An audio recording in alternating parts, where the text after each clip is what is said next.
Channel 31, Huntsville's only 24-hour news source. Stuart Stanley, Beverly Taylor, Rick Mecklenburg weather, and David Lamb sports. This is 31 News at 5:30.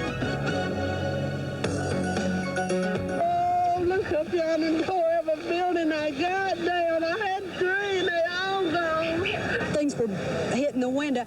Then a window broke, a spot about that big, and that's when I started hollering, everybody get down, everybody get down. And then the wall came in, and it all took about 20 seconds at the most. I know it couldn't have been any more than that. It's been a day of hysteria, destruction, and death. Tornadoes have touched down all over Alabama. One even brought down a church near Piedmont during Palm Sunday morning services. State troopers say at least 17 people died in the church, while about 90 were injured. Good evening, everyone. I'm Stuart Stanley. And I'm Beverly Taylor. Rick Mecklenburg has been following today's severe weather all across the valley. He brings us up to date on what's happening right now. Rick? Well, Beverly and Stuart, definitely we were expecting some severe weather across the Tennessee Valley today, but I think it surprised everybody the magnitude. At this hour, tornado watch continues in effect for northeast Alabama until 10 o'clock. Does not include the cities of Athens, and the severe weather continues down in Etowah and Blount County. Stuart and Bev? Thank you very much, Rick. The hardest hit area was in northeast Alabama. That's where at least 19 people were killed while in church.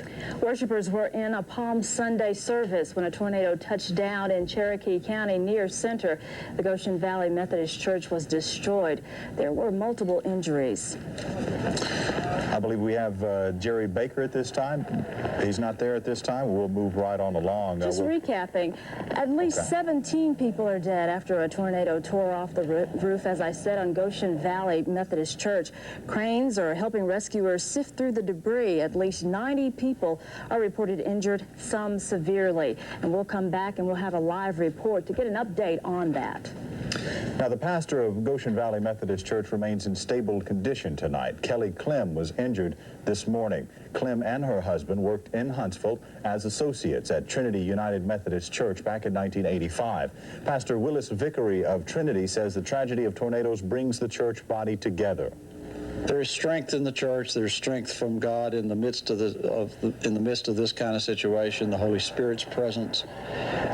Congregations, when these kind of things happen, bind together very rapidly to support each other. I remember the Sunday after our tornado, we all gathered together down at the Civic Center, and there was a sense of the joy of being able to see each other. But again, a difference in the depth of pain because we did not have fatalities. Now, Clem is being cared for right at this moment at the Cherokee Baptist Medical Center in Center. A lot of destruction today. Indeed. Today, severe weather hit while many people, as we mentioned, were in church this morning. One DeKalb County congregation is counting blessings this evening.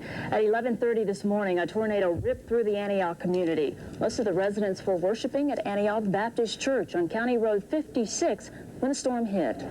My dad was preaching, and the lights flickered off about 5 times, and then he hollered, "Get down," and everybody went under the benches. Everybody was screaming and running around and trying to get down and going hysterical.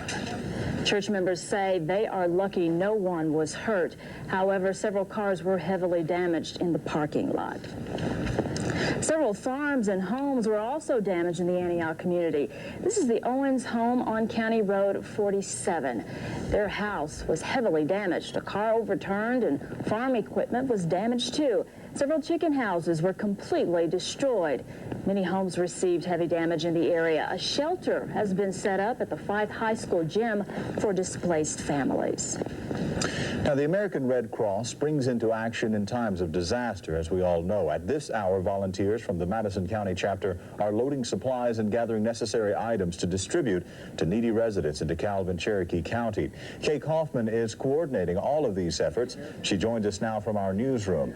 Ms. Kaufman, first of all, your work is just now beginning. What role will the Red Cross play in recovery efforts?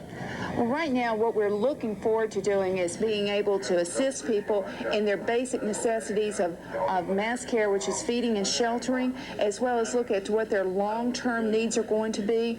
And are we looking in terms of their needs being clothing or whatnot? So we're looking at what we need to be doing in the next 24 hours. You know, this is an ongoing weather system, so we're still not exactly sure of how many people people are affected and if this is also going to be an expanded disaster operation from this point on.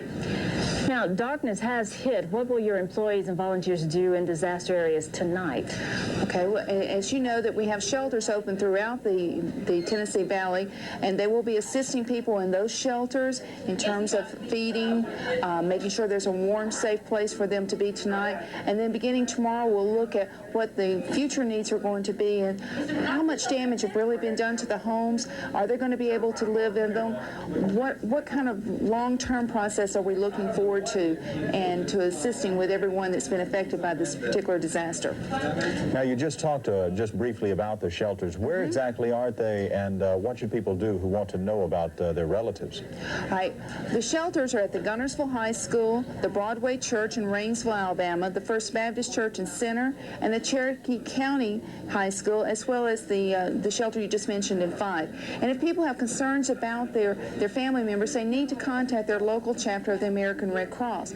Many of those chapters, however, right now are just being overwhelmed in terms of the needs of their community. They can call the Madison County chapter if they're not able to get through to their local chapter of the American Red Cross. Okay. Now, many people would probably like to offer their help. What can they do? Well, we're looking forward to people wanting to become trained in the future for being ready for these type of disasters and others that we face here in North Alabama. And if they're in terms of wanting to help with a financial contribution, they need to earmark that to the American Red Cross and send it into their local American Red Cross chapter. And this will go strictly for the disaster relief. Okay. Thank you very much for joining us. I know you're going to be very busy the rest of the night and probably into the next few days. That's so right. we wish you all the luck and let us know what we can do to help. We appreciate it. Thank you very much. You bet.